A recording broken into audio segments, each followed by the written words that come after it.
அதிகம். எண்ணற்ற நாத்திகவாதிகள் இந்த திருநீற்றின் மகிமையால் ஆத்திகனாக மாறிய கதையும் உண்டு. வரலாறுகள்ல, நாயன்மார்கள்ல இந்த இந்த திருநீரானது பல விசேஷங்கள் புரிந்தது.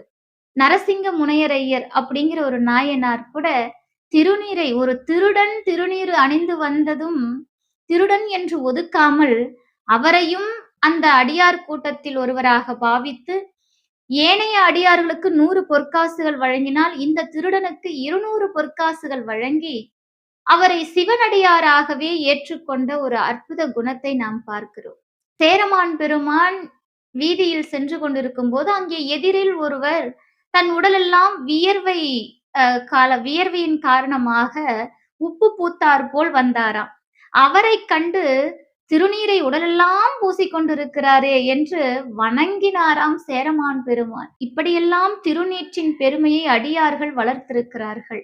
மெய்ப்பொருள் நாயனார் முத்தநாதன் என்பவன் மெய்ப்பொருள் நாயனாரிடம் நேரடியாக மோதி வெற்றி கொள்ள முடியவில்லை அப்படின்னுட்டு அவனுடைய உடலெல்லாம் திருநீறு பூசி ஒரு அடியார் வேடத்தில் வந்து வஞ்சகம் செய்து நினைத்ததை முடித்தான் அப்படின்னு சேக்கிழார் பெருமான் எழுதுகிறார். அவரால சேக்கிழாருடைய அந்த இடத்தை பாருங்க, சேக்கிழாருடைய அந்த மனம் பாருங்க. அவருடைய அன்பு, சைவம் அப்படின்னாலே அன்பு அப்படிங்கிறது சேக்கிழாருடைய வார்த்தையில் வெளிப்படும். அடியார் வேடத்தில் வந்த முத்தநாதன் மெய்ப்பொருள் நாயனாரை கத்தியால் குத்தினான் அப்படின்னும், இல்லை கொன்று விட்டான் அப்படின்னும் சேக்கிழார் எழுதல. தாம் நினைத்து வந்த காரியத்தை நிறைவேற்றி விட்டான், நினைத்ததை முடித்தான்னு முடிச்சார்.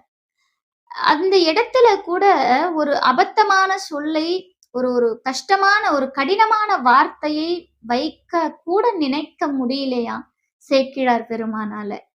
அப்போ அத்தகைய ஒரு உயர்ந்த தத்துவங்களை, உயர்ந்த அன்பை கொடுப்பது சைவ சமயம். திருநீறு என்பது சிவபெருமானுக்கு நிகரானது மட்டுமல்ல, சிவபெருமானே திருநீராகவும் பாவிக்க வேண்டும். இந்த திருநீரே சிவபெருமான் என்னும் எண்ணம் நமக்குள் வந்துவிட்டால் திருநீற்றை நம்மால் ஒருபொழுதும் கீழே கொட்டவோ அல்லது கோவில் சுவர்களில் பூசி வைக்கவோ நம் எண்ணம் செல்லாது. அந்த திருநீற்றை சாக்ஷாத் சிவபெருமானாக நினைத்து வழிபாடும் செய்ய வேண்டும்.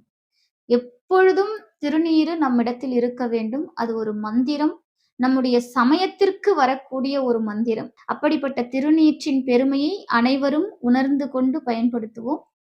இந்த பதிவு உங்களுக்கு பிடிச்சிருந்தா நம்முடைய சேனலை சப்ஸ்கிரைப் பண்ணிக்கோங்க. நன்றி, வணக்கம்.